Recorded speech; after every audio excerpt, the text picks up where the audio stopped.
Téléspectateurs de Bloc 221 TV, bonjour et bienvenue, c'est l'heure de la revue de l'actualité. Premier directeur des affaires religieuses et de l'insertion des diplômés en langue arabe à la présidence de la République, Jim Dramé, accompagné de Serigne Cheikh Thioro Mbacké de Pastef, a rendu visite à Serigne Mountakha Mbacké pour décliner sa feuille de route. Il a confié au khalife général des Mourides que le président Bassirou Diomaye Faye lui a confié cette lourde responsabilité sans le connaître ni le voir. Il a ainsi sollicité des prières pour la réussite de sa mission. En réponse, le patriarche de Darou Minam a exprimé son satisfecit à l'endroit du président de la République avant d'avancer qu'il a bon espoir pour ce nouveau challenge. Le parti de la construction et de la solidarité, connu sous le nom de Djengou Tabakh, a annoncé son soutien à la liste Pastef pour les législatives anticipées. Boubacar Camara a déclaré que son parti s'engageait à voter et à faire voter pour la liste dirigée par Ousmane Sonko. L'objectif, selon lui, est de former un bloc majoritaire pour réaliser le projet Vision Sénégal 2050. Il a expliqué que le choix de soutenir le Pastef vise à donner au pouvoir en place les outils institutionnels nécessaires pour gouverner avec justice et compétence. L'ex-candidat à la présidentielle de mars dernier a souligné l'importance du choix face aux législatives entre une rupture pour un renouveau ou la continuité d'une gouvernance prédatrice. Dans un communiqué, le parti Alliance pour la République a vivement réagi à l'annonce de sa coalition d'investir l'ex-président Macky Sall comme tête de liste pour les élections législatives prévu le 17 novembre prochain. Selon le communiqué, cette décision a plongé le pouvoir dans un état de divagation extrême, laissant le camp du Premier ministre Ousmane Sonko désorienté. D'après le secrétariat exécutif national de l'APR, les Sénégalais ne supportent plus de voir les menaces de Sonko, les interdictions de sortie du territoire par-ci, les arrestations pour crimes de contestation des erreurs du Premier ministre à la face du monde par-là. Premier ministre dont le seul bilan est d'avoir interdit les machines à café dans les bureaux de l'administration. Le ministre de l'Intérieur et de la Sécurité publique, Jean-Baptiste Tine, a assuré dimanche que des actions sont en cours pour apporter l'aide et assistance aux sinistrés des zones touchées par le débordement des eaux des fleuves Sénégal et Gambie dans le cadre d'un plan d'urgence de riposte aux crues. D'ores et déjà, les gouverneurs des régions concernées qui sont à pied d'œuvre depuis le début de l'hivernage ont lancé un avis de préalerte et prendre la direction des opérations, a-t-il assuré, appelant toutes les populations des zones impactées à la vigilance et au calme. Il a souligné par ailleurs que des informations hydrologiques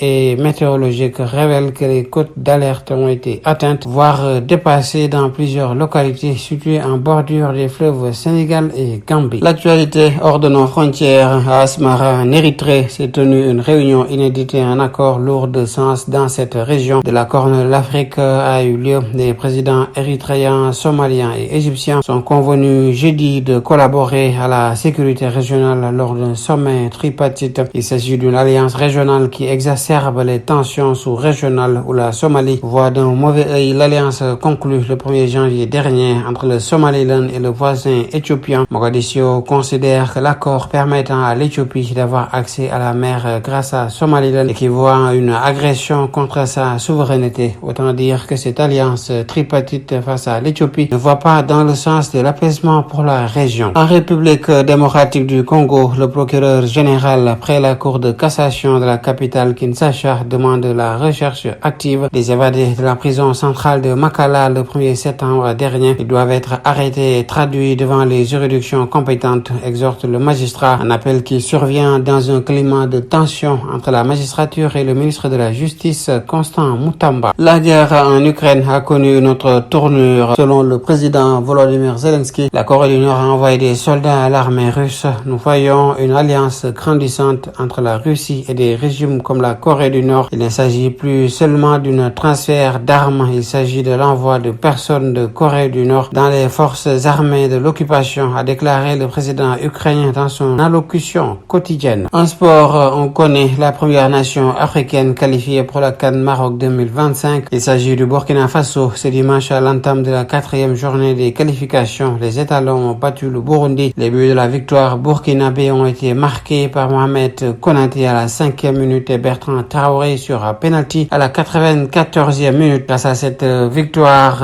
le Burkina Faso compose le premier billet pour la CAN marocaine. Avec la défaite du Burundi, le Sénégal se qualifierait en cas de succès mardi à Lilongwe contre le Malawi. C'était tout, mesdames et messieurs. Nous vous donnons rendez-vous dans un autre numéro. D'ici là, restez avec nos programmes. Bloc 221 TV.